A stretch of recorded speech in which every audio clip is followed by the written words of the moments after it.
કેમ છો વિદ્યાર્થી મિત્રો? મજામાં ને? હવે આપણે ચેપ્ટર નંબર 2 જેની બેઝિક માહિતી જોઈએ. ચેપ્ટર નંબર 2નું નામ છે બહુપદીઓ. તો ચેપ્ટર નંબર 2 જેનું નામ છે બહુપદીઓ, પહેલાં તો આપણે સમજીએ કે બહુપદીઓ કોને કહીએ આપણે. તો બહુપદીઓ તો બેઝિક અભિવ્યક્તિ, બેઝિક અભિવ્યક્તિઓ, બેઝિક અભિવ્યક્તિ હોય ને કે જેમાં ચલ અને અચળ બંને વસ્તુ હોય. ચલ અને અચળ આ બંને વસ્તુ હોય તે બેઝિક અભિવ્યક્તિ છે. તો બેઝિક અભિવ્યક્તિનો ઘાતાંક પૂર્ણ સંખ્યા હોય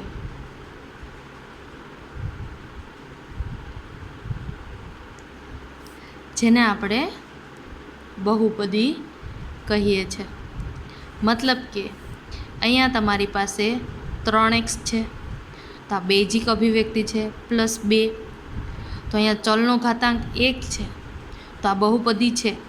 અહીંયા 3x² +2 આ પણ બહુપદી છે, પણ 3x−1 +2 આ બહુપદી નથી, કેમ કે ઘાતાંક છે પૂર્ણ સંખ્યા નથી.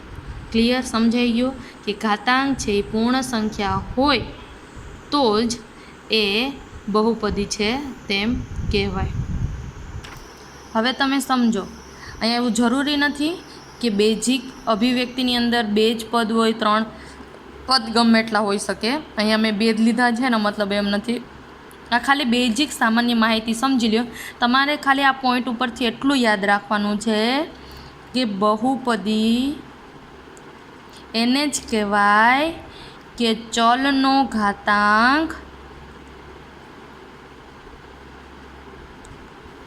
પૂર્ણ સંખ્યા હોય તેને જ આપણે બહુપદી કહીએ.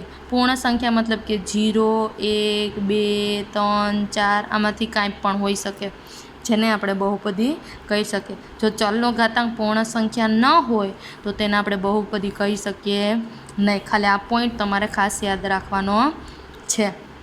હવે બીજો ટોપિક અહીંયા તમારે ભણવાનું છે, એક ચલ બહુપદી. શું ભણવાનું છે? એક ચલ બહુપદી.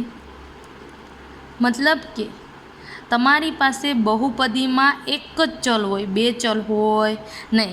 તો અહીંયા જોઈએ આપણે, હું તમને કહું છું કે 3x² + 2x + 1. તો અહીંયા જો કેટલા ચલ છે? એક જ ચલ છે. 2x + 1 એક જ ચલ છે. પછી એવી રીતના કાંઈ પણ લઈએ, 4z² + 3z +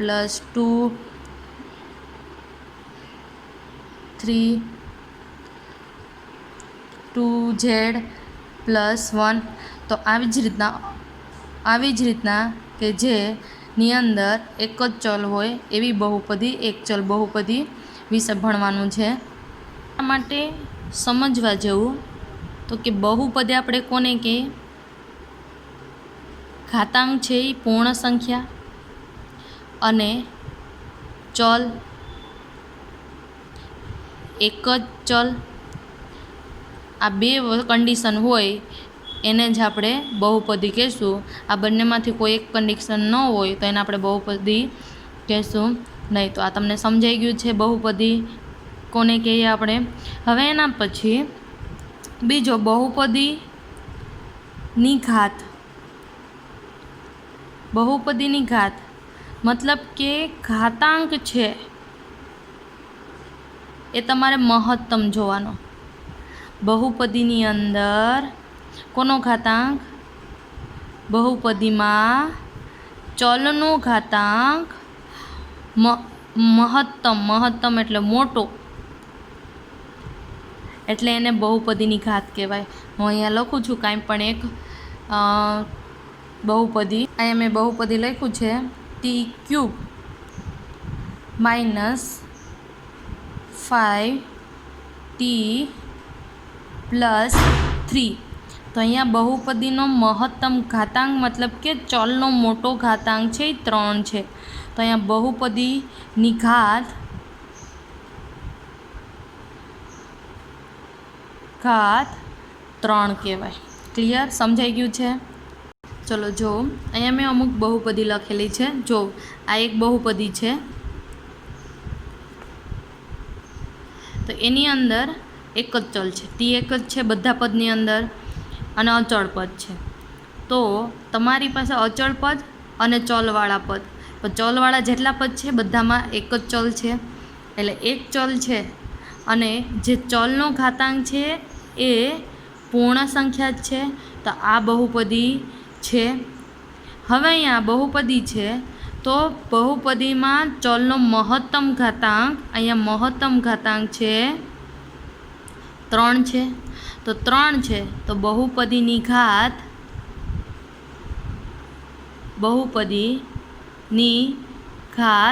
શું કહેવાય? તો કે 3. ક્લિયર? સમજાઈ ગયું છે? આપણે કોને બહુપદીની ઘાત કહે છે? મહત્તમ ઘાતાંકને આપણે બહુપદીની ઘાત કહે છે. અહીંયા એના પછી બીજું જોઈએ.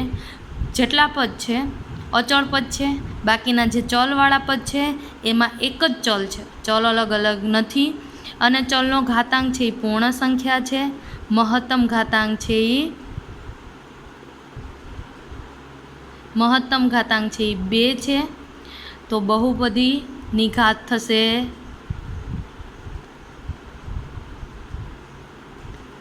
2. એ જ પ્રમાણે અહીંયા તમારી પાસે જે ત્રીજું છે એમાં અચળ પદ અને ચલવાળા બાકીના 2 પદ છે.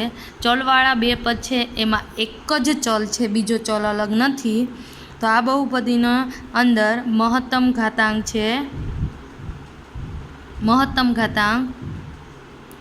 2 છે, એટલે બહુપદીની ઘાત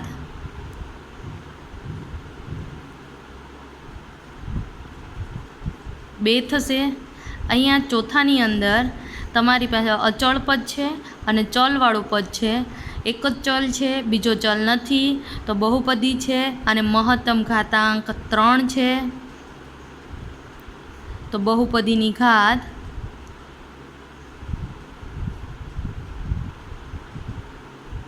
3 થશે. એ જ પ્રમાણે અહીંયા તમારી પાસે અચળ પદ, ચલવાળા 2 પદ છે. ચલવાળા 2 પદ છે, ઘાતાંક છે એ પૂર્ણ સંખ્યા જ છે.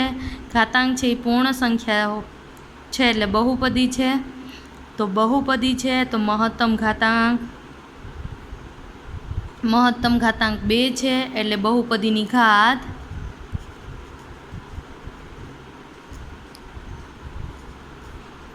2. તો હવે ક્લિયરલી તમને સમજાઈ ગયું છે કે કોને આપણે બહુપદી કહે છે. ચલવાળા પદ અને અચળ પદ મળી અને જે બનાવે છે બહુપદી, એમાં કન્ડિશન કઈ, તો તમને ક્લિયરલી સમજાઈ ગયું છે કે મહત્તમ ઘાતાંક જે હોય તેને બહુપદીની ઘાત કહેવાય છે.